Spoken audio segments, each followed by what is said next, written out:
தமிழ் நண்பர்கள் அனைவருக்கும் வணக்கம். நீங்க பார்த்துக்கிட்டு இருக்கிறது ஷேர் மார்க்கெட் அகாடமி. என்னோட பேர் தினேஷ். இந்த வீடியோவில் நம்ம எதை பற்றி பார்க்க போகிறோம் அப்படின்னா, வேர்ல்டு மார்க்கெட்டோட டைமிங்ஸ் என்ன, வேர்ல்டு மார்க்கெட்டுக்கும் இந்தியன் மார்க்கெட்டுக்கும் என்ன சம்பந்தம், ஏன் வேர்ல்டு மார்க்கெட் ஓப்பன் ஆகும்போது அதோட எஃபெக்ட் இந்தியன் மார்க்கெட்டில் பிரதிபலிக்குது அப்படிங்கிறத பற்றி நிறைய விஷயங்கள் இந்த வீடியோவில் பேச போகிறோம். நீங்கள் ஒரு பிகினர்ஸாக இருந்தீங்க அப்படின்னா இந்த வீடியோ உங்களுக்காகவே மேக் பண்ண வீடியோ. இந்த வீடியோவை ஸ்கிப் பண்ணாமல் கடைசி வரைக்கும் பாருங்கள். ரொம்ப இன்ட்ரெஸ்டிங்காகவும் உங்களுக்கு யூஸ்ஃபுல்லாகவும் இருக்கும். வீடியோக்குள்ள போறதுக்கு முன்னாடி ஷேர் மார்க்கெட்ல இன்வெஸ்ட்மெண்ட் பண்றதுக்கு demat account, trading account open பண்ணணும்னு நினைச்சீங்க அப்படின்னா இந்த வீடியோக்கு கீழே மற்றும் நம்ம சேனல்ல உள்ள எல்லா வீடியோஸ்க்கும் கீழே ஓபன் டிமேட் அக்கௌண்ட் லிங்க் கொடுத்துருக்கேன். அந்த லிங்கை கிளிக் பண்ணீங்க அப்படின்னா அக்கௌண்ட் ஓபன் பண்ற பேஜுக்கு போகும். அதுல உங்க name, mobile number, email address கொடுத்து சைன் அப் பண்ணிக்கங்க. அதுக்கப்புறம் உங்களோட பேன் கார்டு, ஆதார் கார்டு சப்மிட் பண்ணி அக்கௌண்ட் ஓபன் பண்ணிக்கங்க. வித்தின் 48 ஹவர்ஸ்க்குள்ள உங்களோட ஃபர்ஸ்ட் டே நீங்க ஸ்டார்ட் பண்ணிடலாம். இன்வெஸ்ட்மெண்ட் பண்றதுக்கு 10 ரூபாய் இருந்தா போதும். அது மட்டும் இல்லாம நம்ம சேனலோட சப்போர்ட் உங்களுக்கு எப்பயுமே கிடைக்கும். மார்க்கெட் எப்பயுமே நியூஸ் பேஸ் பண்ணி தான் மூவ் ஆகும். உதாரணமா ஒரு கம்பெனியை பத்தின பாஸ்ட் நியூஸ் கிடைக்குது அப்படின்னா நிறைய பேர் அதை ஆர்வத்தோட வாங்குவாங்க. வாங்குறது மூலியமா அந்த கம்பெனியோட ஷேர் வந்து நல்லா மேலே போய்கிட்டே இருக்கும். இதுவே ஒரு கம்பெனியை பத்தின நெகட்டிவ் நியூஸ் கிடைக்குதுன்னு வச்சுக்கோங்களேன், நிறைய பேர் பயந்துக்கிட்டு செல் பண்ண ஆரம்பிச்சிருவாங்க. ஆட்டோமேட்டிக்காக அந்த கம்பெனியோட ஷேர் வந்து நல்லா கீழே போய்கிட்டு இருக்கும். ஓகேங்களா? ஸோ இதுலேருந்து மார்க்கெட் எப்பயுமே நியூஸ் பேஸ் பண்ணி தான் ரன் ஆகும் அப்படிங்கிறது நம்ம எல்லாருக்குமே தெரியும். இந்தியா அப்படின்னு எடுத்துக்கிட்டீங்க அப்படின்னா இந்தியாவில் நடக்கிற முக்கியமான நிகழ்வுகள், சம்பவங்கள் எல்லாமே ஸ்டாக் மார்க்கெட்டில் அப்படியே பிரதிபலிக்கும். உதாரணமாக எலெக்ஷன் ரிசல்ட்ஸ், ஆட்சி மாற்றம்னு சொல்லுவாங்கல்ல. ஸோ இந்த மாதிரி எலெக்ஷன் ரிசல்ட்ஸ் எல்லாமே ஷேர் மார்க்கெட்டில் பிரதிபலிக்கும். அது மட்டும் இல்லாமல் இந்த பட்ஜெட் தாக்கல் பண்ணுவாங்கல்ல, 1 இயர்க்கு ஒருக்கா, அந்த பட்ஜெட் தாக்கல் பண்ணுறதுல ஃபேவரட்டாக இருந்தது அப்படின்னா மார்க்கெட் பெர் டேவே 200லேருந்து 400 பாயிண்ட்ஸ் மூவ் ஆகும் மேல் அப்பில். இதுவே அந்த மாதிரி ஒரு பட்ஜெட் தாக்கல் பண்ணுறது நமக்கு வந்து பாதகமாக இருந்தது அப்படின்னா மார்க்கெட் வந்து கீழே வரும். ஸோ இதுலேருந்து என்ன சொல்கிறேன் அப்படின்னா, நம்ம இந்தியாவில் நடக்கிற முக்கியமான நிகழ்வுகள், சம்பவங்கள் எல்லாமே ஸ்டாக் மார்க்கெட்டில் அப்படியே பிரதிபலிக்கும். பாசிட்டிவாக இருக்கிற பட்சத்தில் நிஃப்டி வந்து மேலே போகும், நெகட்டிவாக இருக்கிற பட்சத்தில் நிஃப்டி கீழே வரும். ஓகேங்களா? ஸோ இதே போல தான் ஒவ்வொரு கண்ட்ரிலையும் உள்ள அந்தந்த ஸ்டாக் மார்க்கெட்டு அந்த கண்ட்ரியில் நடக்கிற நிகழ்வுகள், சம்பவங்களை பேஸ் பண்ணி மேலே போகிறதும் கீழே போகிறதும் நடந்துக்கிட்டே இருக்கும். ஏன் நம்ம வேர்ல்டு மார்க்கெட்டோட டைமிங்ஸை கன்சிடர் பண்ணுறோம் அப்படின்னு கேட்டிங்க அப்படின்னா, நம்ம நாட்டில் யூஸ் பண்ணிக்கிட்டு இருக்க பொருட்கள் அனைத்துமே நம்ம நாட்டிலே மேனுஃபேக்சர் பண்ணதா அப்படின்னு கேட்டிங்க அப்படின்னா கிடையவே கிடையாது. ஒரு சில பொருட்கள் நம்ம நாட்டிலேயே மேனுஃபேக்சர் பண்ணுவோம், முடியாத பட்சத்தில் வெளிநாட்டிலேருந்து நம்ம வந்து இம்போர்ட் பண்ணுவோம். ஓகேங்களா? அதே போல் தான் இன்னொரு கண்ட்ரிஸும் அவங்க என்ன பண்ணுவாங்க அப்படின்னா, அவங்களால மேனுஃபேக்சர் பண்ண முடிகிற பொருட்களை அவங்க நாட்டிலேயே மேனுஃபேக்சர் பண்ணுவாங்க, முடியாத பட்சத்தில் வெளிநாட்டிலேருந்து இம்போர்ட் பண்ணுவாங்க.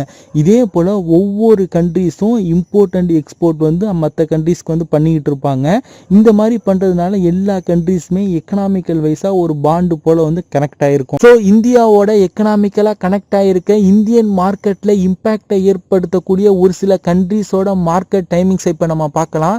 அந்த வகையில் நம்ம ஃபஸ்ட்டு பார்க்க போகிறது ஜப்பானில் உள்ள ஜப்பான் எக்ஸ்சேஞ்ச் குரூப் பார்த்தீங்க அப்படின்னா மார்னிங் 5:30 AM ஓப்பன் ஆகும், மதியம் 11:30 AM முடிஞ்சிடும். ஓகேங்களா? ஆஸ்திரேலியா கண்ட்ரியோட ஆஸ்திரேலியன் செக்யூரிட்டி எக்ஸ்சேஞ்ச் பார்த்தீங்க அப்படின்னா மார்னிங் 5:30 AM ஓப்பன் ஆகும், மதியம் 11:30 முடிஞ்சிடும். சவுத் கொரியாவோட கொரியா எக்ஸ்சேஞ்ச் பார்த்தீங்க அப்படின்னா மார்னிங் 5:30 AM ஓப்பன் ஆகும், மதியம் 11:30 AM முடிஞ்சிடும்.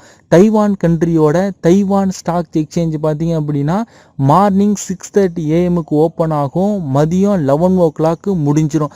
ஹாங்காங்கோட ஹாங்காங் ஸ்டாக் எக்ஸ்சேஞ்ச் பார்த்தீங்க அப்படின்னா மார்னிங் 6:45 AM ஓப்பன் ஆகும், மதியம் 1:30 முடிஞ்சிடும். சைனாவோட ஷாங்காய் ஸ்டாக் எக்ஸ்சேஞ்ச் பார்த்தீங்க அப்படின்னா மார்னிங் 7 o'clock ஓப்பன் ஆகும், மதியம் 12:30 முடிஞ்சிடும். சேம் சீனாவோட சின்சன் ஸ்டாக் எக்ஸ்சேஞ்ச் பார்த்தீங்க அப்படின்னா மார்னிங் 7 o'clock ஓப்பன் ஆகும், மதியம் 12:30 முடிஞ்சிடும். ஜெர்மனியோட டெக்ஸிப் போர்ஸ் பார்த்தீங்க அப்படின்னா மதியம் 12:30 ஓப்பன் ஆகும், அதே மதியம் வந்து 2:30 AM முடிஞ்சிடும். அதாவது நைட் 2:30 AM முடிஞ்சிடும். சவுத் கொரியாவோட ஜேஎஸ்சி லிமிடெட் பார்த்தீங்க அப்படின்னா 12:30 PM ஓப்பன் ஆகும், மதியம் நைட்டு 8:30 PM முடிஞ்சிடும். யூரோப்பிய யூனியனோட ஈரோ நெக்ஸ்ட் பார்த்தீங்க அப்படின்னா மதியம் 12:30 PM ஓப்பன் ஆகும், நைட்டு 9 o'clock முடிஞ்சிடும். சுவிட்சர்லாந்தோட 6 பீஸ் எக்ஸ்சேஞ்ச் பார்த்தீங்க அப்படின்னா மதியம் 1:30 ஓப்பன் ஆகும், நைட்டு 10 மணிக்கு முடியும்.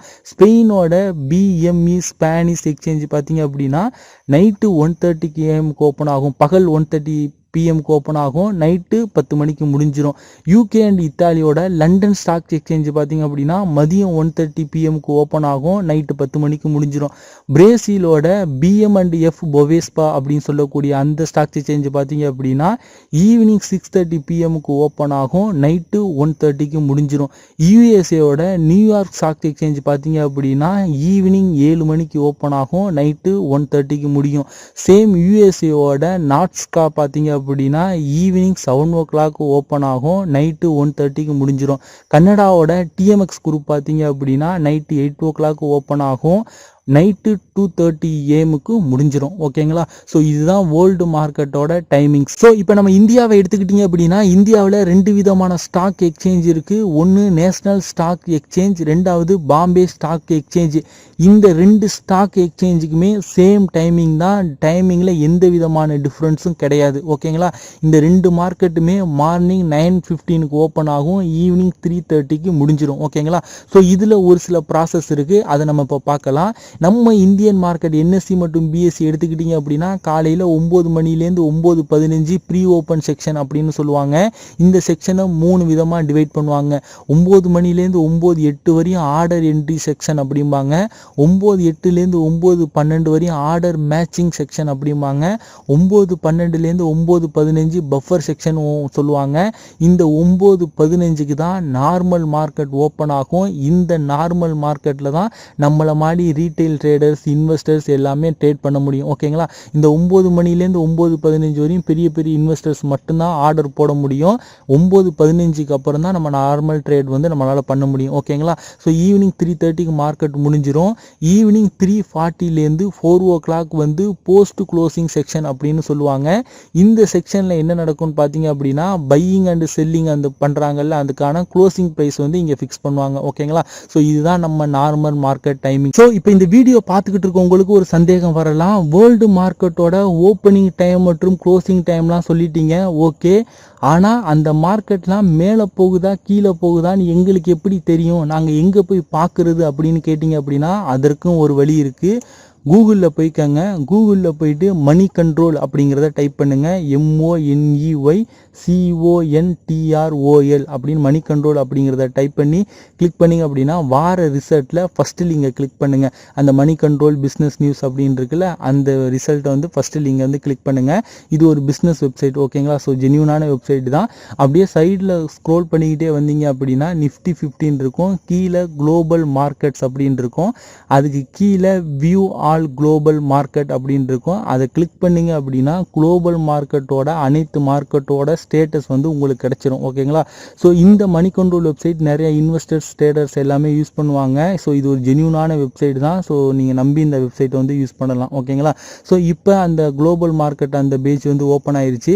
இதில் பார்த்தீங்க அப்படின்னா US market, European market, Asia market, so இது 3மே இங்கே வந்து பக்கவாக இங்கே ஷோ ஆயிரும். யூஎஸ் மார்க்கெட்டு நாஸ்டா பார்த்தீங்க அப்படின்னா இன்னைக்கு 284 பாயிண்ட்ஸ் வந்து இப்போ கீழே போயிருக்கு.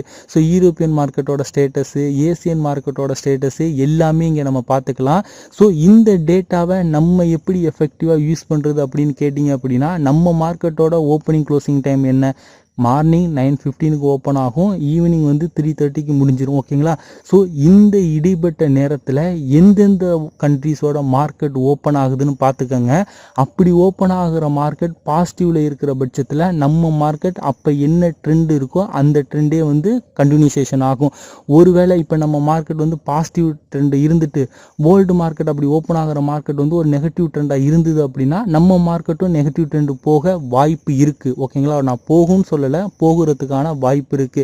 ஷேர் மார்க்கெட்ல ஆல்ரெடி 2 இயர்ஸ் 3 இயர்ஸ் இருக்கிறவங்களுக்கு நல்லா தெரியும், வேர்ல்டு மார்க்கெட்டை வந்து கன்சிடர் பண்ணுவாங்க. வேர்ல்டு மார்க்கெட் எல்லாமே நெகட்டிவ்ல இருக்கு அப்படின்னா இன்னைக்கு நம்ம மார்க்கெட்டோட ஓப்பனும் நெகட்டிவ்ல தான் இருக்கும் அப்படின்னு பார்ப்பாங்க. முக்கியமாக எஸ்ஜிஎக்ஸ் நிஃப்டி, சிங்கப்பூர் நிஃப்டியை கன்சிடர் பண்ணுவாங்க.